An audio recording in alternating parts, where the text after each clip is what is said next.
Dallas, la tinta más allá de la magia.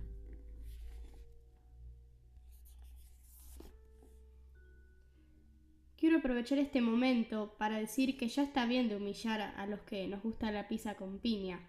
Somos personas, merecemos respeto, por favor. Y como esto es una dedicatoria, quería dedicar este libro primero de todo a mi bisabuela, que murió sin poder leer siquiera el primero que escribí, a escaso tiempo de sus 100 cumpleaños, y que fue la mayor fan de las chorradas absolutamente absurdas que escribía cuando era un crío. Aunque ahora sigo escribiendo las mismas chorradas, ojalá hubiera podido ver cómo publicaba mi primer libro. Eso era algo que a ella siempre le había hecho ilusión, y me lo repetía constantemente, que tú vas a ser un escritor. Ojalá existiera algo después de la muerte y pudieras leer esta dedicatoria. Ojalá pudieras ver lo que conseguí, que llegué hasta aquí. Me gustaría dar las gracias al amor de mi vida por estar cada día junto a mí y leer con los ojos cansados el borrador de este libro cuando se lo pedía, y por emocionarse cuando le contaba lo que estaba preparando para el próximo giro argumental, como si estuviera viendo una película. Gracias a mi mejor amigo por ser el mayor fan del libro y desear como un loco ver la continuación de la historia, e incluso por insultarme cuando le dejaba con la intriga y no le mandaba más capítulos. Eras uno de los principales motivos por los que escribía. Ver tu reacción era un poema. Gracias a mi padre por regalarme el primer portátil viejo, de esos que aún tenían el ratón en forma de bolita en el medio del teclado, entre la G y la H, porque sin ese portátil no hubiera empezado nunca a escribir.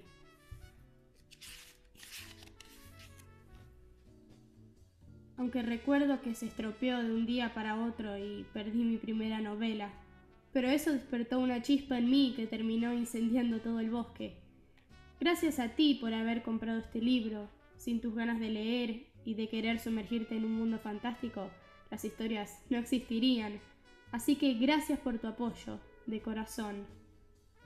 Y por último, gracias a mí mismo, por no haberme rendido tras haber pasado rozando la muerte. Gracias por no haberte rendido durante todo este tiempo, si no, nunca habría llegado a ningún lado. Espero que disfrutes este libro tanto como lo disfruté yo escribiéndolo. No olvides que viene una segunda parte, jajajaja. Ahora pásate el libro entero preguntándote si lo dejé con un cliffhanger demasiado fuerte o no. En serio, disfruta la historia. La siguiente parte viene pronto. Como recomendación, ponte música, aíslate del resto e imagina con todas tus fuerzas cómo estás ahí, viviendo este mundo hecho para ti. Besis de Fresis.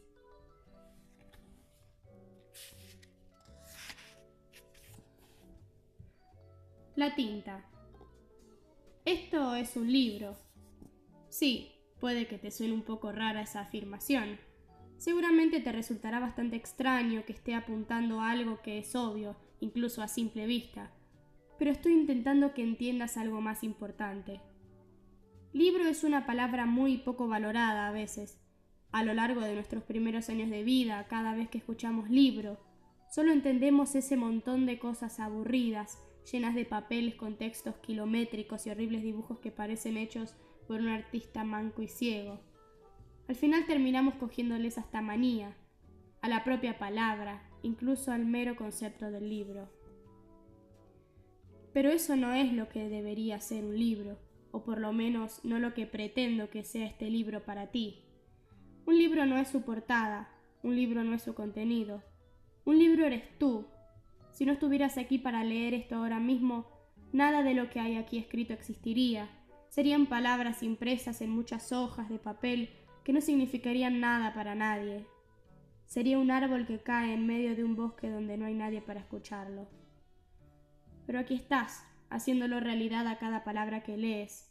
Ahora mismo en tu cabeza no existe nada, solo una masa gris, dando vueltas, sin tomar formas ni colores, esperando su gran momento para explotar y comenzar a viajar a otro mundo totalmente distinto, a un mundo que puede que pienses que no existe, pero sí existe. va a existir dentro de muy poco dentro de ti y nunca desaparecerá. Y tú, que me estás leyendo, debes saber que no existe mejor nave para viajar que un libro. A partir de esta línea ya no seguirá existiendo esa masa gris deforme. Prepárate para viajar lejos.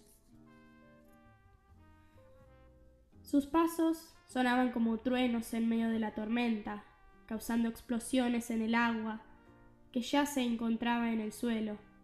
Su pelo estaba empapado, cayendo por su cara, llena de manchas negras como si fuera maquillaje derramándose incesablemente. Era un alma perdida, ennegrecida, destruida por el tiempo. Aquel hombre corría incansablemente bajo la terrible lluvia. Las calles estaban completamente vacías.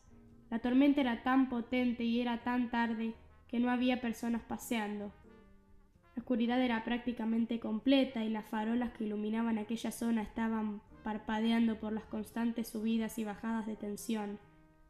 Cada paso que daba en su vida, un nuevo relámpago iluminaba los cielos. Se oían de fondo los gritos de las personas que estaban tratando de cazarle.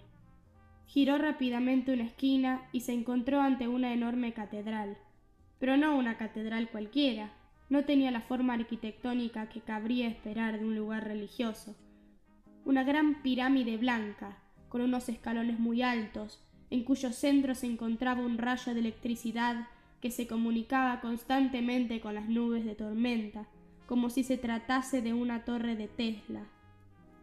El rayo azul en el centro de la pirámide parecía absorber la energía desde la misma tempestad. Sin pararse, el desesperado fugitivo se adentró rápidamente en aquel templo blanco a través del enorme portón completamente abierto. Allí encontró que todos los monjes huían de él. Paraban su rutina nocturna de pasear por el templo para huir despavoridos como si hubiesen visto al mismísimo demonio. Las columnas de fuego que iluminaban el interior del templo permitían que por fin se viera algo del misterioso fugitivo. Su pelo era oscuro como el carbón, y las gotas de agua, que habían caído limpias y cristalinas sobre él, se desprendían de la punta de su pelo con un color absolutamente negro, y en su camino iba dejando un rastro húmedo que al entrar en contacto con el suelo desprendía un pequeño humo que se desvanecía rápidamente. Su cara no tenía ninguna expresión. Una especie de tinta negra fluía a través de ella como si no existiera piel humana de ningún tipo. El tono negro se combinaba con colores grises y reflejos de la luz blancos, que fluían a través de su rostro como si existiera una marea viva de matices oscuros en su propia piel. Cuando los monjes veían el rastro oscuro que dejaba a su paso, salían corriendo despavoridos. Llegó jadeando al centro del templo, jadeando y sonriendo. Su sonrisa, perfecta y sin fallas de ningún tipo, dejaba ver unos dientes blancos como perlas combinados con unos colmillos enormes e increíblemente afilados. Su cara era negra, con una alegría malvada. Se paró en seco al llegar frente al rayo que cruzaba la pirámide y llegaba hasta allí mismo, al nivel del suelo.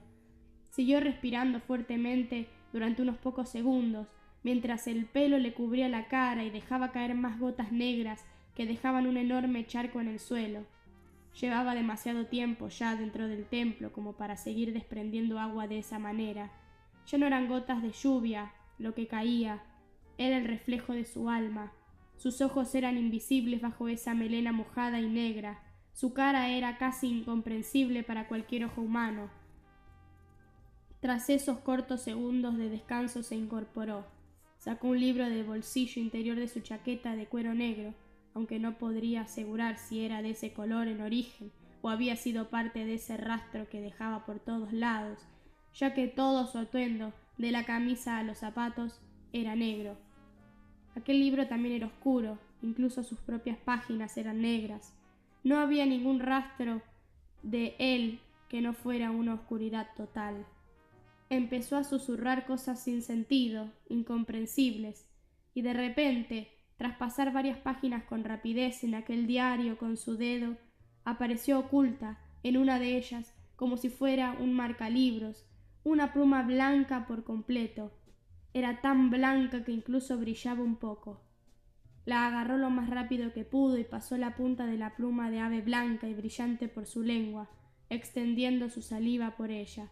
Comenzó a escribir sobre una de esas negras páginas del libro, y de esa escritura salieron las letras más preciosas, con la caligrafía más perfecta y hermosa que podría uno haber visto jamás, de un color blanco puro, tan blanco que podría parecer que eran pequeñas luces con forma de letras. Escribió rápido, pero firme. No necesitó repasar su trazo. Cada letra iluminaba su cara, donde ahora podían verse unos ojos tan azules que rozaban lo blanco. Aquellas letras desprendían tal energía que las gotas negras que caían sobre ellas se desvanecían al instante, como agua cayendo en una superficie muy caliente.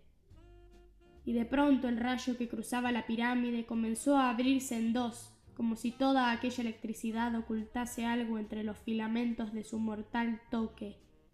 Y a través de esta corriente solo existía una oscuridad total, pero a medida que se iba abriendo poco a poco, podían verse pequeños puntos de luz, como si existiera una galaxia entera a lo largo de aquel fino pero poderoso trozo de energía.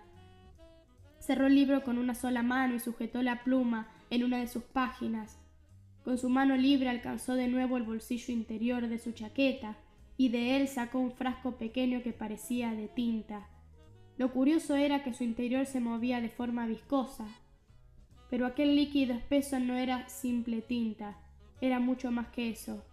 Era ver un conjunto de estrellas y nebulosas, de colores violeta y rojos combinados, con millones de pequeños puntos de luz. Era ver un universo dentro de aquel recipiente de cristal. El oscurecido fugitivo miró con seriedad aquella miniatura y se le volvió a iluminar la cara. No pudo apreciar sus características por mucho tiempo. ¡Deténgase! Un grupo de personas llegó rápidamente al gran salón central de la pirámide.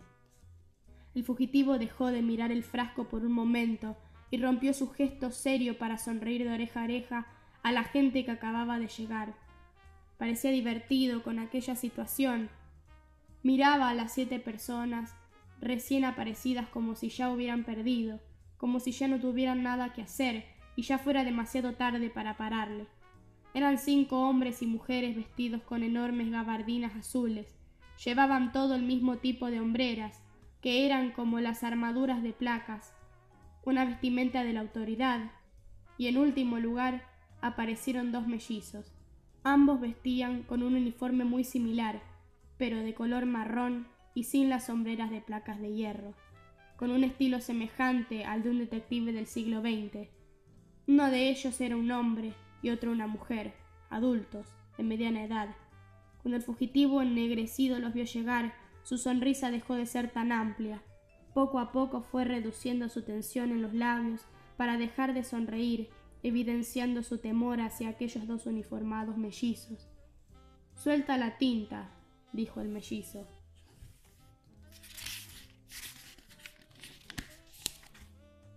El negro ser abrió los labios y produjo un sonoro ruido con ellos, como si hubieran estado sellados durante 1000 años.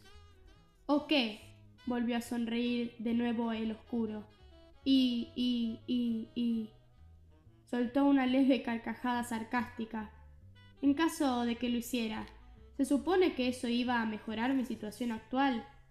Empezó a hacer amplios gestos con sus 2 manos, moviendo sus piernas de forma tranquila, como si estuviera soltando un monólogo humorístico en presencia de sus espectadores. ¿Vais a perdonarme la vida si os devuelvo vuestro maldito frasco de tinta? Es eso, es ahora cuando me intentáis convencer de que toda mi vida ha sido una pobre y desafortunada coincidencia de cosas malas y que aún estoy a tiempo de unirme a vuestro club del té de tarde para comentar lo bien que nos ha ido la semana. Los 2 hermanos mellizos se encontraban en una postura neutral, no seria. Sus caras eran por completo inexpresivas. No mostraban ni la más mínima emoción al respecto de nada. A los agentes de la autoridad se les veía claramente nerviosos. Todos estaban con la cara arrugada, con el ceño fruncido, mostrando una expresión de rabia y al mismo tiempo de miedo. pero los dos hermanos no temblaban, no respiraban fuerte. Sus ritmos cardíacos eran como el de una abuelita tumbada en su mecedora mientras teje un suéter de punto, y el oscuro fugitivo, sin embargo, parecía divertido. Había conseguido concluir la primera etapa de un largo y tedioso plan que le costaría horrores llevar a cabo, y estaba segurísimo de que iba a salirse con la suya. Así no funcionan las negociaciones. Pasó rápidamente de estar hablando como si fuera un humorista en el escenario a dar un grito que resonó en todo el templo. Lo único que se escuchó cuando terminó su última letra fue el eco de sus propias palabras y los sonidos que emitía la electricidad creada por aquel portal a través del que acababa de invocar. Sí, yo tengo algo que vosotros queréis adquirir, pero vosotros no tenéis nada que yo necesite ahora mismo. Vuestra capacidad de negociación equivale a 0. Los espectadores de aquella macabra actuación permanecieron en silencio, cada uno de ellos firme en su posición y en sus expresiones. No hacían el menor gesto con ninguna extremidad de su cuerpo. Dios puso su mano sobre la cara y se sacudió el pelo salpicando ese líquido negro de nuevo todo a su alrededor. ¿De verdad hace falta que os explique algo tan básico? Estoy seguro de que eso lo sabíais ya. Pero en cambio lo intentáis. Volvéis a hacerme la misma petición, esperando que algo cambie. Eres un perturbado. Uno de los agentes de la ley no resistió más y después de mantener la misma expresión temblorosa de ira en su cara, tuvo que hablar. Era uno de los hombres, el que más adelantado estaba de todos sus compañeros. Los mellizos dirigieron con lentitud su mirada al unísono hacia aquel hombre, aún sin mostrar la más mínima expresión facial. Parecía que estaban maldiciendo en silencio a la gente, o puede que no le estuvieran maldiciendo en absoluto. Con esa nula gestualidad por parte de ambos, era imposible tratar de adivinar qué estaban pasando en realidad.